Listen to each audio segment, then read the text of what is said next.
जात सुवितुरो भर्गो देवस्य धीमहि धियो यो नः प्रचोदयात्।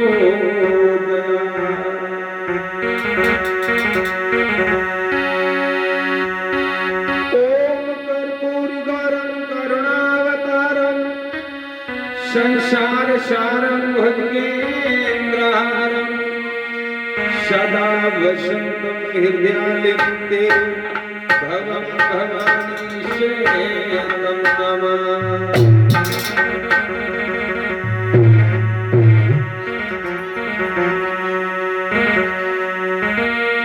तो गुरुदेव ललहाम नाम जिसका शरण मंगल धाम है, परम पूज्य गुरुदेव के शरणों में मेरा प्रणाम है।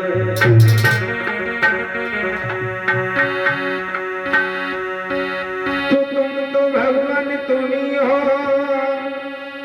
तुमसे निराला कौन है, नाग पड़ी मझधार में पार करने वाला कौन है।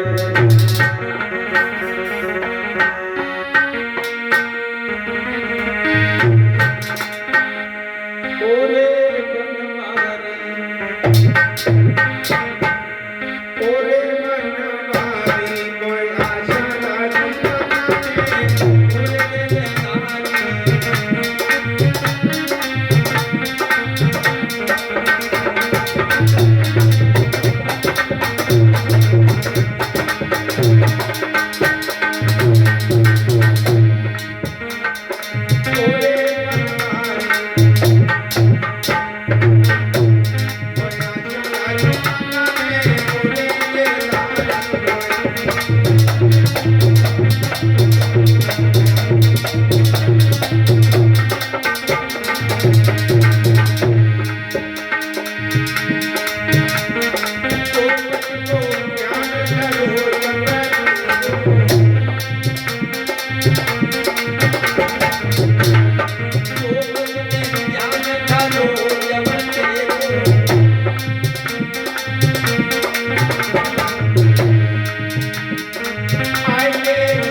जाकी थोड़ी आवाज कम कर रहा है,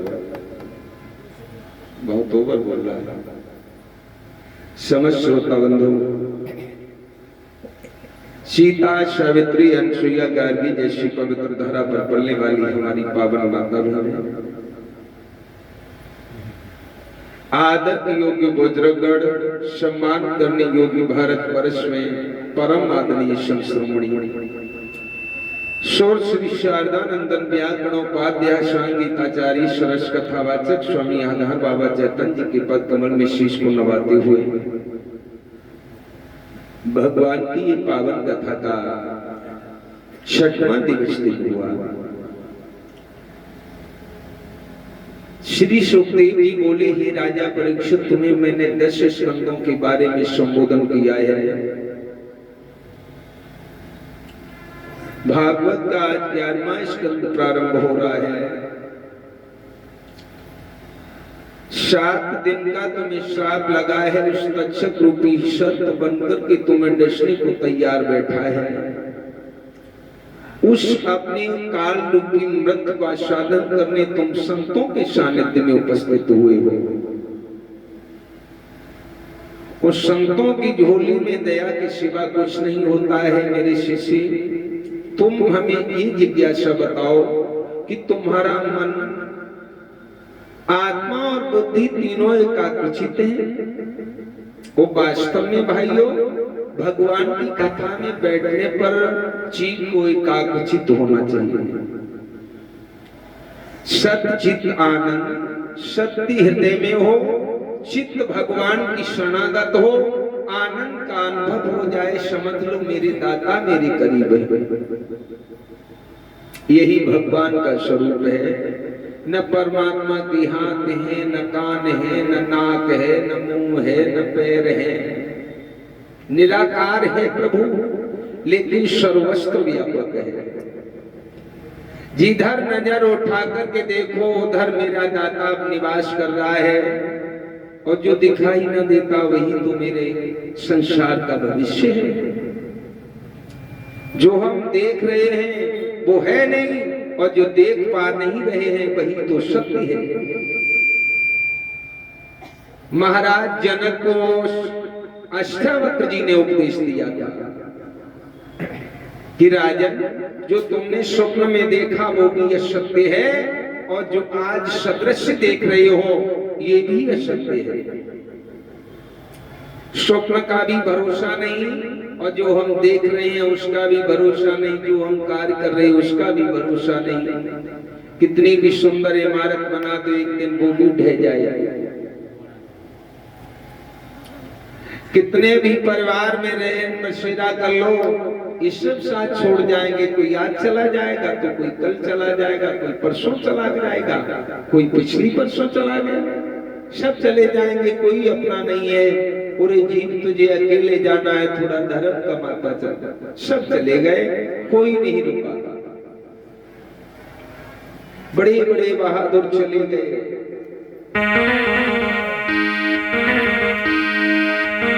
चले गए नंबरदार, ठहरे नहीं ठेकेदार, कागज में जारी ठेकेदार चले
चले गए।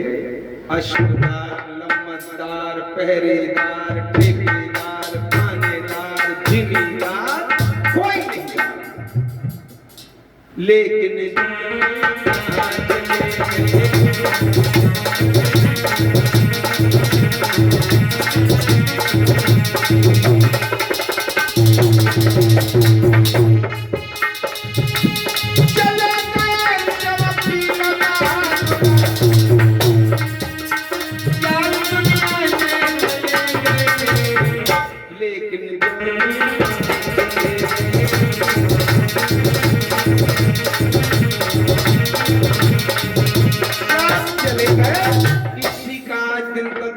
नहीं आया, किसी का मोबाइल पे फोन नहीं आया कि जाने वाले गए तो कहां चले गए। लेकिन मैं बताता हूं ये कहां चले गए। जिनको तुम देख रहे थे वो तो यही रह गए। जल चित पावक गगना समीरा और 5 तत्व से रचा शरीरा। जिस तस्वीर को देख करके हम पहचान करते हैं कि ये फलाने साहब आ रहे हैं, ये कौन साहब आ रहे हैं, उनका ये है कि शरीर में 5 तत्वों से निमृत ये शरीर। जल का देवता जल में चला गया, वायु वायु में चली गई, आकाश आकाश में चला गया, पृथ्वी पृथ्वी में समा गई और अग्नि अग्नि में चली गई। लेकिन जो इसके अंदर ब्रह्म निवास करता है वो किसी ने नहीं देख पाया कहां चला गया। वो एक दैविक शक्ति होती है, ज्योति होती है, वही तो आकर के कर्ता के इशारे पर कठपुतली बन के नाच रही है। हम सभी पंचदेवों के भूत बनकर के उसमें निवास करते हैं, तो हमें उनका ऋण अदा कर देना चाहिए, ये मेरा धर्म कहता है। लेकिन भैया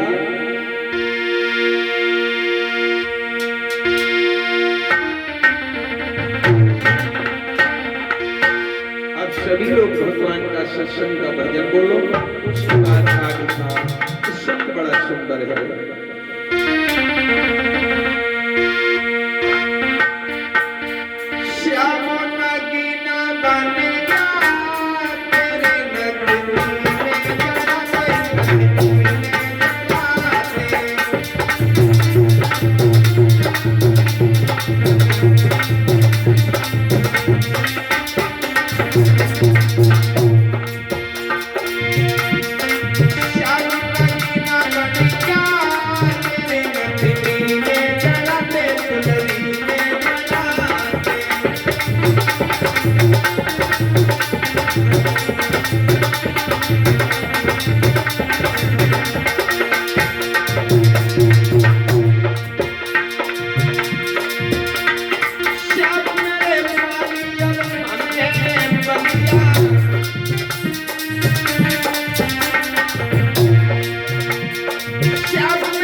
सुखदेव जी बोले, हे राजा परीक्षित,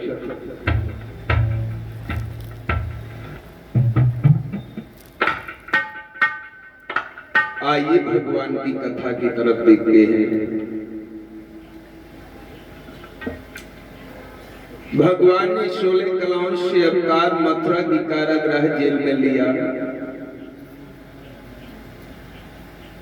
वसुदेव अपने लाल को गोकुल में विदा करने के बाद गोकुल में बधाइयां बज रही हैं। शैलेंद्री दासी जो पुत्री बनकर के अवतरित हुई, वो बहुत राजकंस के हाथ से छूट के आकाश में चंचला बन गई। कलयुग में उसी देवी को 9 देवियों के नाम से जाना गया है। इधर भोज राजकंस को उस देवी ने अवगत कराया कि तू मुझे क्या मारेगा, तुझे तो मारने वाला तेरा काल गोकुल में प्रकट हो चुका है। कंसराज ने अपनी बहन पोतना को भेजा, जिस पोतना का वध कन्हैया ने 7 दिन की अवस्था में किया। भगवान खेल ही खेल में सारे राक्षसों का वध करते हुए चले जा रहे हैं। जब कुछ सयाने हुए मुरली मनोहर, तो भगवान ने अपना पहला कार्य प्रारंभ किया है ब्रजमंडल में। जो देवतागण आकाशवाणी के समय भगवान ने आदेश किया था कि तुम ग्वालों के रूप में अवतरित वृंदावन में हो जाओ, वही ग्वाल बालों की टोली बनी है। टोली बनने के बाद सभी सखा एकत्रित हुए और श्याम सुंदर कहने लगे, हे ग्वाल बालों, आज से हमें इस ब्रजमंडल में लीला का प्रदर्शन करना है। तनिक सयाने जब भये, यशोदानंद किशोर, तो इनकी लीला बनी पहली माखन चोर। पहला काम भगवान ने माखन का किया है। ग्वाल बालों को बुलाया, कहने लगे, भैया दामा, मनसुका, संकीर्ण, ओरे भैया मनसुका,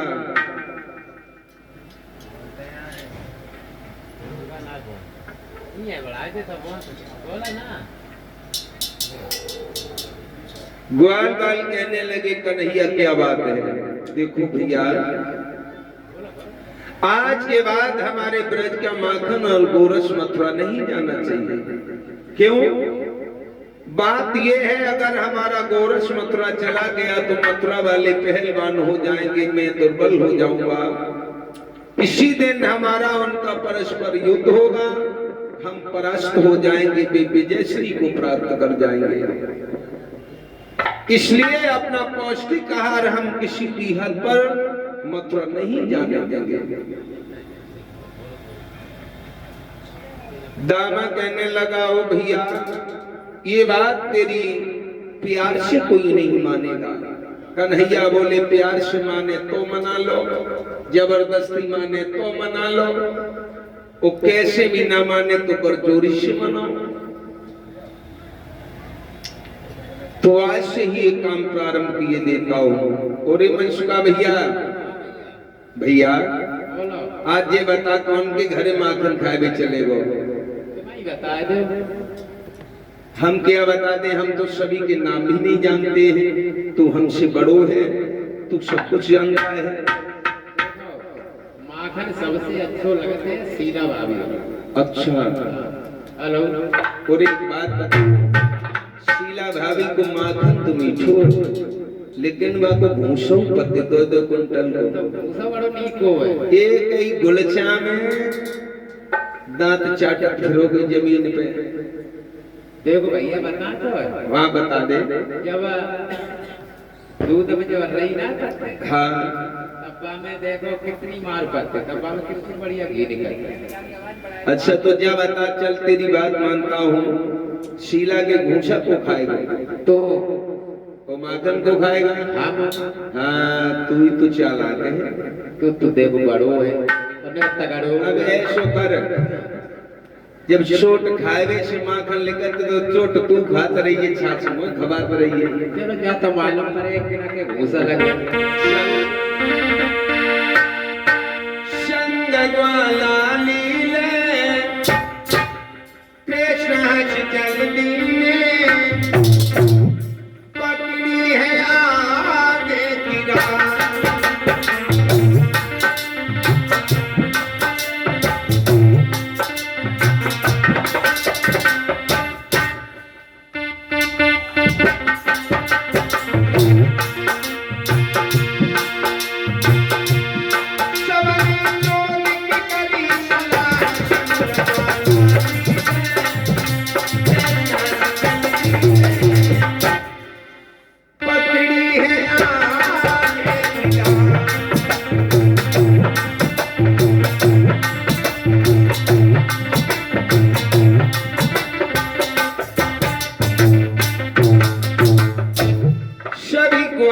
शीला के घर पहुंचे। शीला उन दिनों लेकर के गागर सरोवर पर जल भरने गई। सोना घर देख के सब ग्वाल वाला अंदर पहुंच गए। मथनिया शीला के ऊंचे पर टंगी। अब कन्हैया कहने लगे, ओरे भैया कैसे चोरी करियो श्याम,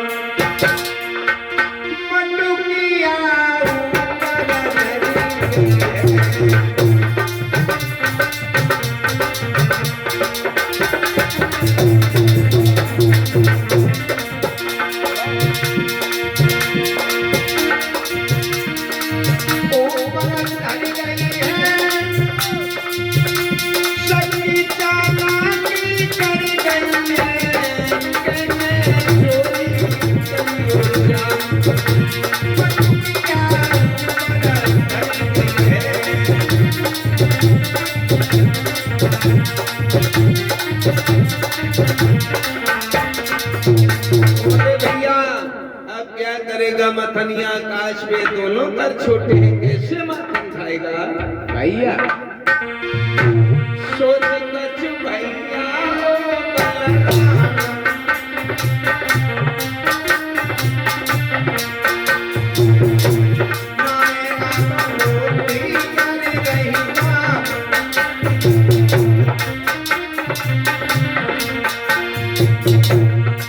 भैया ये तो बड़ी मुसीबत खड़ी हो गई।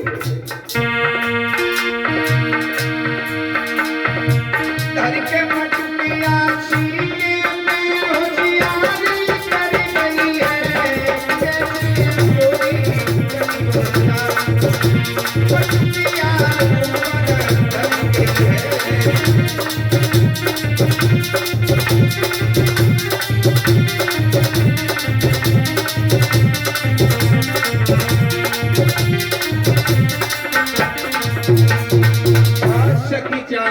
कैसे माखन खाएगा मुझे जरा बता दे।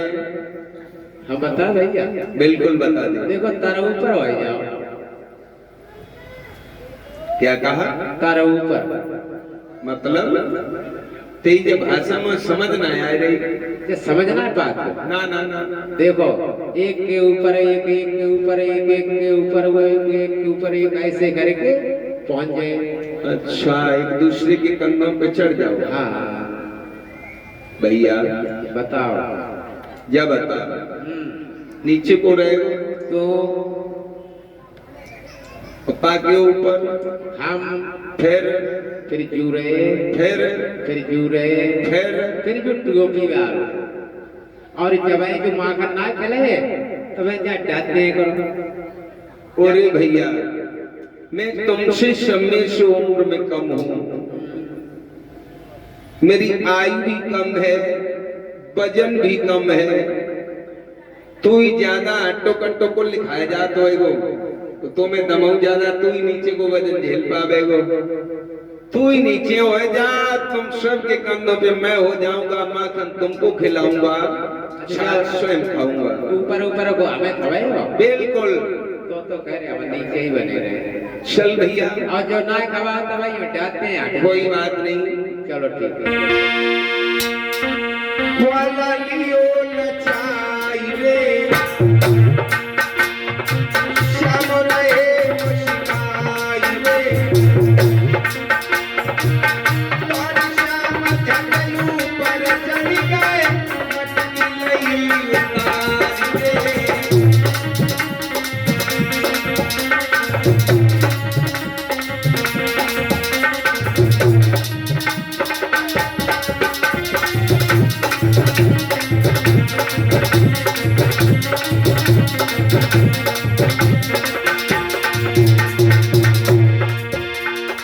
माखन के तू हाथ मेरे नीचे से हट जाऊं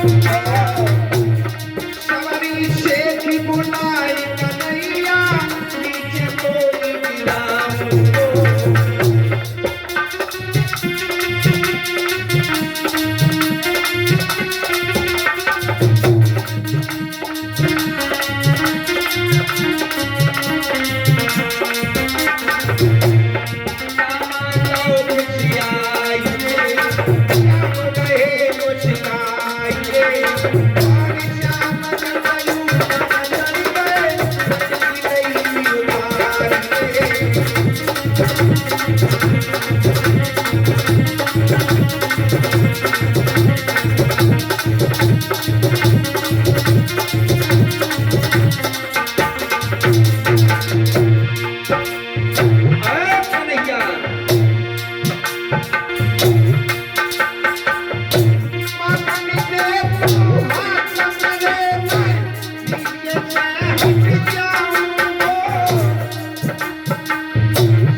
श्याम सुंदर से दामा कहने लगा और कन्हैया चालाकी मित्र से अच्छी नहीं होती है माखन खाए रहो और मैं चुतिया बना रहा मैं नीचे से हटो जा रहा हूं तब तक शीला